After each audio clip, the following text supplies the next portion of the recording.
መሰል መዝሙር ዘፈንን በመዝሙር መልክ በእግዚአብሔር ስም ከሰማን ከርመናል። ለምሳሌ አንድ ዘፈን አለ። ገበሬው ምናልባት ለቅድመ ጋብቻ ራሱን ሳያዘጋጅ ጋብቻ ይመሰርትና ሚስቱ ይሄን አምጣ ይሄ ጎሏል ስትለው ያንጎራጎረ የብሶት እንጉርጉሮ አለ። ትዳር ምን ዳነው ትዳር ምን ዳነው ጉልቻው ስሙን ምጣዱ ብር ነው ትዳር ምን ዳነው የሚለ እንዲህ ያንጎራጎረው በዛ በረኝነት። ይሄ እንግዲህ የብሶት ቃል ይሄ የኋላ ኋላ ተለወጠና አደገና ምን ሆነ? አልማዝ ምን ዳነው አልማዝ ምን ዳነው የምንገናኘው በየትኛው ወር ነው አልማዝ ምን ዳነው ወደሚለው አደገ። ይሄ ደግሞ የባህላዊ ዘፈን ወደ ምን አደገ? ይሰግዱ ለኪ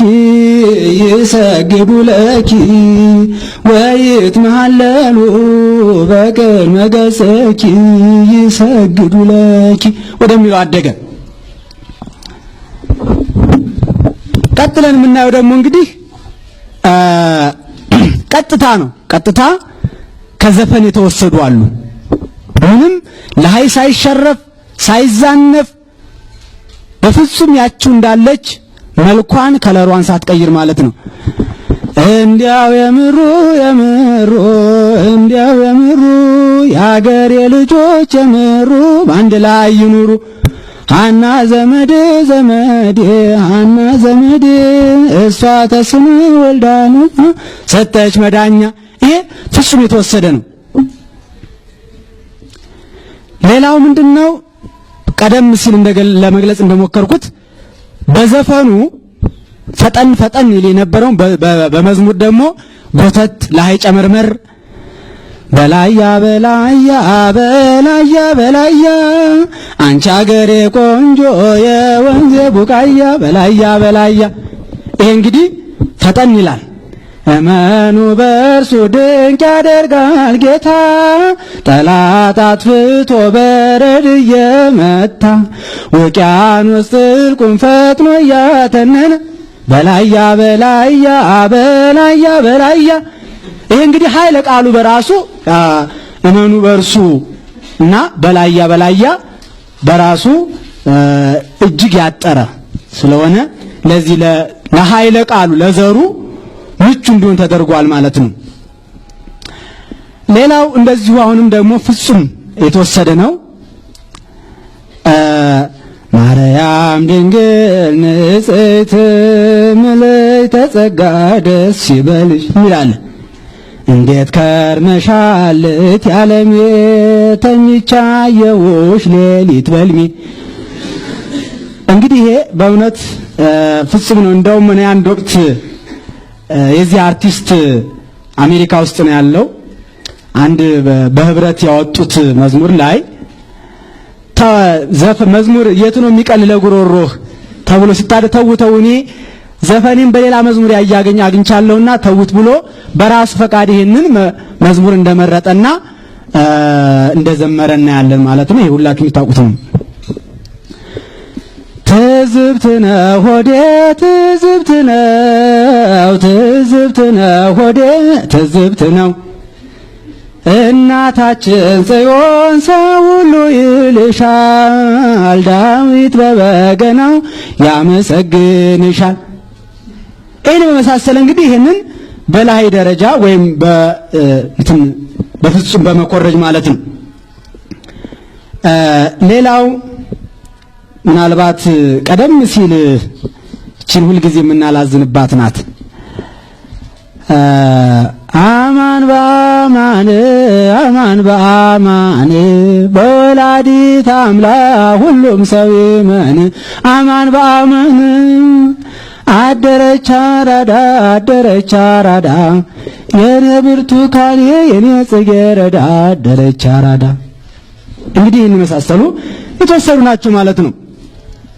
ሌላው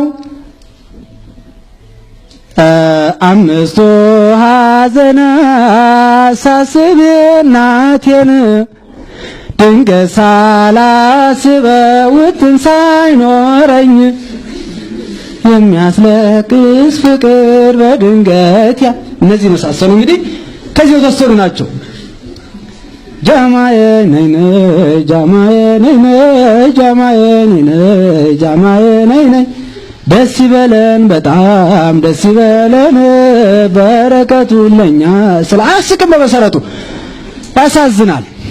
የነ ቅዱስ ያሬድ ልጆችን ዜማ ሲሰሙ እና አባ ጊዮርጊስ ልጆች እንግዲህ ይሄ ሲሆን ሌላው የዜማ ቅንጣትን በማቀነባበር የላዩን ወደ ታች የታችን ወደ ላይ በማገለባበጥ ላይን ጨመርመር በማድረግ ሲስተምን በጣም ረቂቅ በማድረግ ማለት ነው።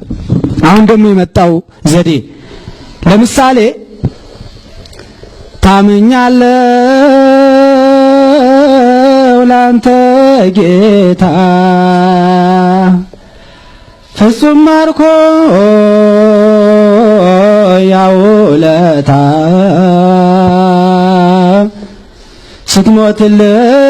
ስትሞትልኝ አይቻለሁ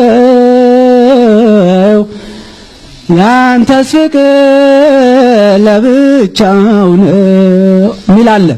አሁን ከዚች አንድ የምናመሳስል ነገር አለ። ታምኛለሁ ላንተ ጌታ አስተውሉ ፍጹም ማርኮ ያውለታ ይሄ ነው እንግዲህ እናነጻጽ። ፍጹም ማርኮ ያውለታ